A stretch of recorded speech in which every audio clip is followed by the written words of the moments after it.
Hello everyone. Today we are going to start a new topic of class 9th history chapter number 2 and today's our topic is after February revolution.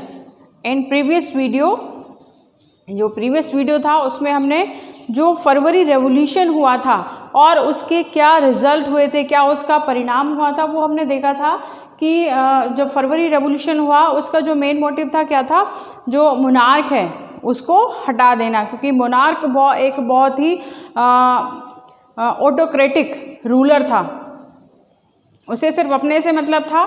तो इसीलिए जो वहाँ के people थे Russia के, वो effort कर रहे थे सोशलिज्म को लाने के लिए और राजा को हटाने के लिए। तो अल्टीमेटली उन्होंने जो मोनार्की था रशिया से मोनार्की को ख़त्म कर दिया और मोनार्की को ख़त्म करने के लिए वहाँ पर फॉर्म हुई थी प्रोविजनल गवर्नमेंट।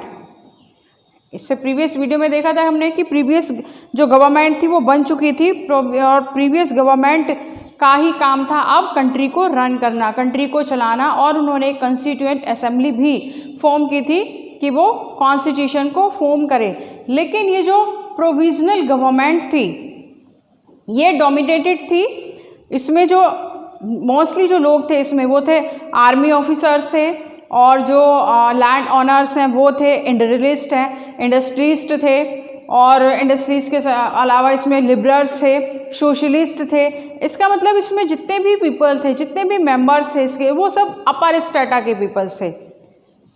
जो प्रोविजनल गवर्नमेंट थी उसमें मोस्टली सब अपर स्ट्रेटा के लोग थे, जो इन लोगों ने सबने सपोर्ट किया था। हमने इससे प्रीवियस वीडियो में देखा था कि एक म्यूटिनी हुई थी और जब राजा ने, जार ने, जो उसकी आर्मी थी उसने जो कैवलरी बुलाई हुई थी उसने उनको उसके ऊपर गोलियां चलाने के लिए कहा था, जो डेमोन्स्ट्रेटर्स थे, जो प्रदर्शनकारी थे, लेकिन उन्होंने उसको मना कर दिया और वो किसके साथ मिल गए जाकर, प्रदर्शनकारियों के साथ मिल गए जाकर। तो इसमें आर्मी ऑफिसर्स थे, लैंड ऑनर्स थे, इंडस्ट्रियलिस्ट थे, लिबरल्स थे, सोशलिस्ट थे। अब क्या होता है, अब हम आफ्टर फरवरी की बात कर रहे हैं। तो आफ्टर फरवरी क्या होता है कि प्रोविजनल गवर्नमेंट बन गई। वो प्रोविजनल गवर्नमेंट अब लोगों के फेवर में काम करना उसने शुरू किया, लोग उसको सपोर्ट कर रहे हैं, क्योंकि वो लोगों की ने अपने आप गवर्नमेंट बनाई तो लोग उसको सपोर्ट कर रहे हैं। अब क्या होता है, restrictions on public meetings and association were removed. हमने पहले देखा था कि राजा का ये एक ऑर्डर था कि कोई भी किसी भी तरह के पॉलिटिकल पार्टीज में पार्टिसिपेट नहीं कर सकता, पॉलिटिकल पार्टी को फॉर्म नहीं कर सकता, किसी भी तरह के एसोसिएशन नहीं बना सकता, पब्लिकली कोई मीटिंग नहीं कर सकता। तो अब राजा, ये बातें तब थी जब राजा था, अब तो राजा ही नहीं रहा, अब तो राजा को ही हटा दिया गया। तो अब क्या है, अब सब लोग फ्री हो गए। ये जितने भी रेस्ट्रिक्शंस थे, जितनी भी पाबंदियां लगाई हुई थी कि कोई मीटिंग नहीं कर सकता है, कोई पार्टी फॉर्म नहीं कर सकता है, तो अब ये सारी जब रेस्ट्रिक्शंस हट गए तो सब लोग फ्री हो गए।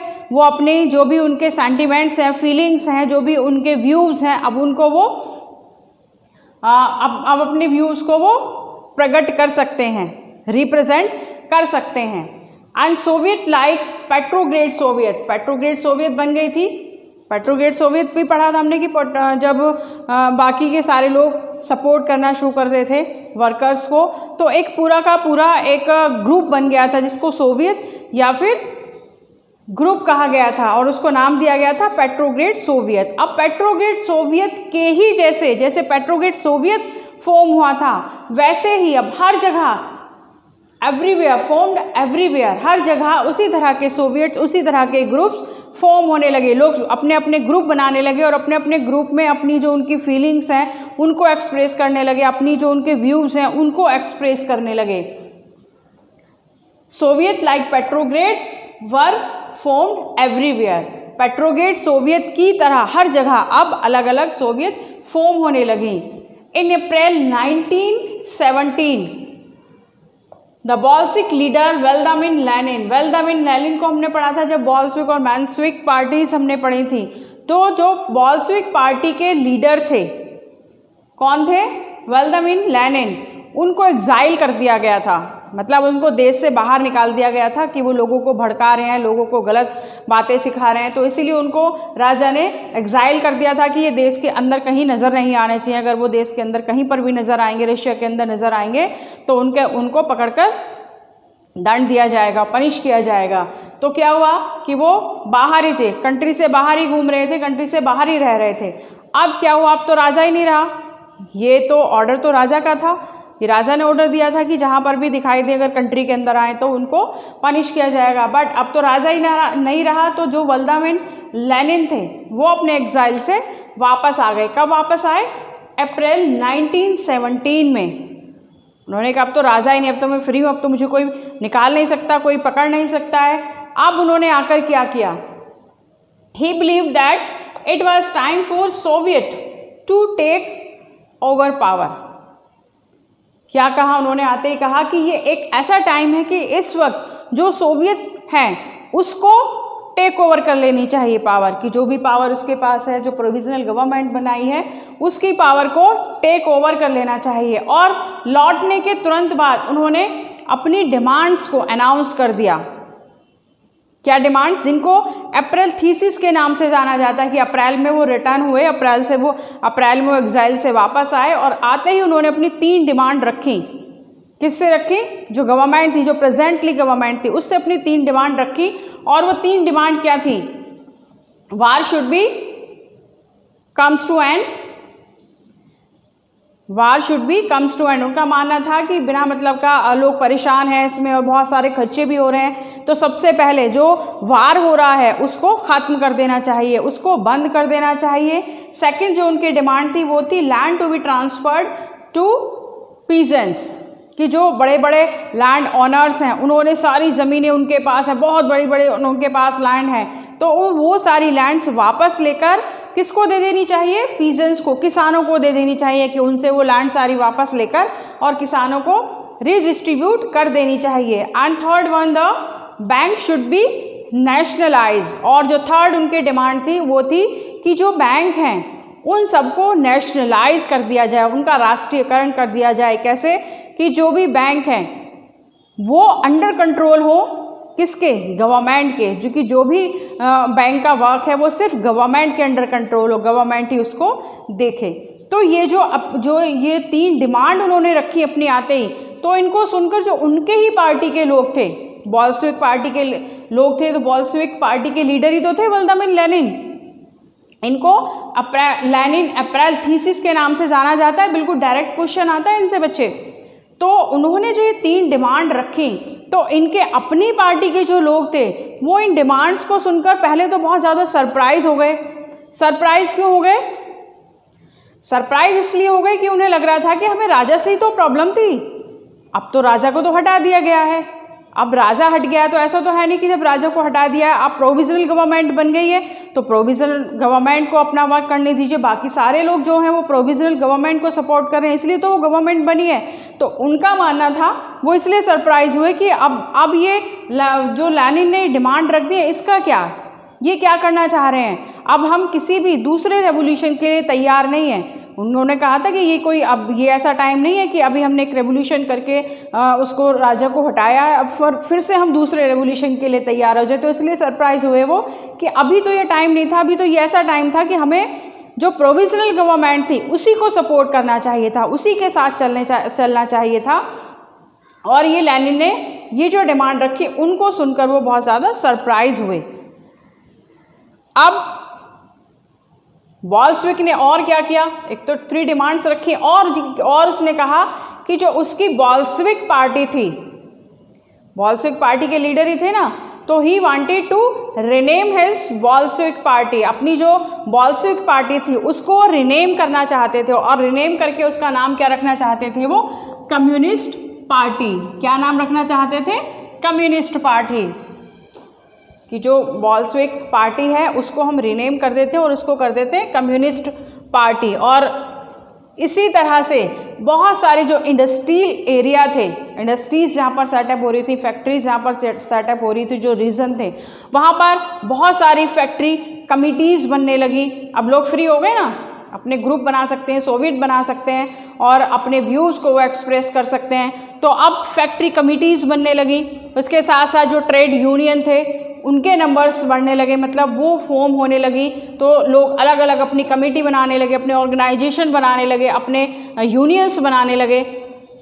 और जून में 500 Soviets sent representative to an all Russian Congress of Soviet। जून में 500 जो सोवियत रिप्रेजेंटेटिव थे उनको रशियन कांग्रेस ऑफ सोवियट्स में भेजा गया था। Gradually provisional government losing control and Bolshevik increase influence. अब धीरे धीरे क्या हो रहा था, अब ये जो 3 डिमांड रखी थी ना, फेवर में तो उसी के थी ना, फेवर में तो उन्हीं लोगों के थी, जो कॉमन पीपल थे, जो वहाँ के लोग थे, जो वहाँ की जनता थी, उन्हीं के फेवर में थी। तो अब धीरे धीरे क्या हो रहा था, अब जो प्रोविजनल गवर्नमेंट थी उसका जो प्रभाव था, उसका जो इन्फ्लुएंस था, वो धीरे धीरे कम होता जा रहा था। कम कैसे होता जा रहा था, अब जो लोग थे जो प्रोविजनल गवर्नमेंट को अब तक सपोर्ट कर रहे थे, अब वो क्या कर रहे थे, अब वो धीरे धीरे प्रोविजनल गवर्नमेंट को छोड़कर किसकी तरफ टर्न हो रहे थे, लेनिन की तरफ टर्न हो रहे थे। अब वो लेनिन को सपोर्ट करने लगे थे। इससे पहले हमने देखा था कि जैसे राजा को छोड़कर लोग जो वर्कर या रेवोल्यूशनरी थे, सोशलिस्ट थे, उनको सपोर्ट करने लगे थे। अब वो प्रोविजनल गवर्नमेंट को छोड़कर किसको सपोर्ट करने लगे, अब वो लेनिन को सपोर्ट करने लगे। फिर क्या होता है, it began arresting workers and leaders. किसने काम किया, ये जो प्रोविजनल गवर्नमेंट थी। एग्जाइटिंग गवर्नमेंट तो वही थी ना, जो उस वक्त रूलिंग पावर में थी, वो तो प्रोविजनल गवर्नमेंट थी। अब इससे क्या हुआ कि जो गवर्नमेंट का इन्फ्लुएंस था, उसका जो प्रभाव था, वो धीरे धीरे कम हो रहा था। लोग अब उसको सपोर्ट करना बंद कर रहे थे। अब वो किसको, अब वो लेनिन को सपोर्ट करने लगे। तो क्या हुआ, उसने क्या किया गवर्नमेंट ने, it began arresting worker and leader. तो उसने जो भी लीडर्स थे कम्युनिटी के, सोवियट्स के, उन सबको और वर्कर्स को अरेस्ट करना शुरू कर दिया। किसने किया था, प्रोविजनल गवर्नमेंट ने। Many Bolshevik leaders lead to go into hiding और फ्ली। तो क्या हुआ, बहुत सारे वर्कर्स, बॉल्शेविक के जो लीडर्स थे, वो लीडर्स क्या हुए, to be go into hiding and flee. बहुत सारे जो लीडर्स थे बॉल्शेविक पार्टी के, वो उन्हें छुपना पड़ा या फिर वो इधर उधर भाग गए। क्यों भाग गए, क्योंकि उन सबको अरेस्ट किया जा रहा था। Peasants demanded redistribution of land. और जो पीजेंट्स थे उन्होंने दबाव बनाना शुरू कर दिया कि जो भी लैंड है वो सब लेकर किसको वापस कर दी जाए, जो पीजेंट्स थे उनमें रीडिस्ट्रीब्यूशन कर दिया जाए। जो लैंड ऑनर्स हैं उनके पास जो बहुत बड़ी बड़ी लैंड है, उन सबको लेकर और किसानों को उसको वापस दे दिया जाए। और किसान इसके लिए दबाव बनाने लगे। अब ये जो हमने लेनिन थीसिस पढ़ी, ये आप रिलेट कीजिए किससे, कार्ल मार्क्स को हमने पढ़ा था। कार्ल मार्क्स ने कहा था कि ये जो डिस्क्रिमिनेशन हो रहा है या फिर ये जो एक्सप्लॉयटेशन हो रहा है, इसको अपोज करना चाहिए किसको, वर्कर्स को। तो ये April thesis, it is very important topic. सीधा क्वेश्चन बनता है बच्चे यहाँ से। तो ये जो हमारा था आफ्टर फरवरी रेवोल्यूशन, जो आफ्टर फरवरी की फरवरी रेवोल्यूशन के बाद क्या हुआ, फरवरी रेवोल्यूशन में तो प्रोविजनल गवर्नमेंट आ गई और उसके बाद क्या हुआ कि सब जगह अलग अलग अपने सोवियत बनने लगी। और फिर एग्जाइल से जो लेनिन थे वो वापस आ गए और आते ही उन्होंने अपनी 3 डिमांड्स रख दी। डिमांड्स क्या थी, वार शुड बी एंड, कि जो युद्ध हो रहा है उसमें बेकार का जो हमारा खर्चा हो रहा है, लोग मर रहे हैं उसमें, खाने की कमी हो रही है, तो सबसे पहले तो उसको बंद कर देना चाहिए। उसके बाद जितने भी ज़मीनें हड़पी हुई हैं इन लैंड ऑनर्स ने, उन सबको वापस लेकर पीजेंट्स को रिडिस्ट्रीब्यूट कर देना चाहिए। और जितने भी बैंक्स हैं उन सबको अंडर कंट्रोल हो जाने चाहिए, वो किसके, गवर्नमेंट के, उन सबका नेशनलाइज कर देना चाहिए। उसके बाद क्या हुआ, जो प्रोविजनल गवर्नमेंट थी उसका इन्फ्लुएंस धीरे धीरे कम होने लगा और बॉल्शेविक का बढ़ने लगा। मतलब उसको प्रोविजनल गवर्नमेंट के सपोर्ट को छोड़कर लोग सपोर्ट करने लगे अब लेनिन की तरफ। तो this is all about this video. आगे जो हम एक और वीडियो पढ़ेंगे, इसका आगे जो हम करेंगे वो होगा अक्टूबर रेवोल्यूशन। जो हमारा नेक्स्ट वीडियो है वो है अक्टूबर रेवोल्यूशन। तो this is all about this video. मिलते हैं नेक्स्ट वीडियो में एक नए टॉपिक के साथ। Till then goodbye, take care.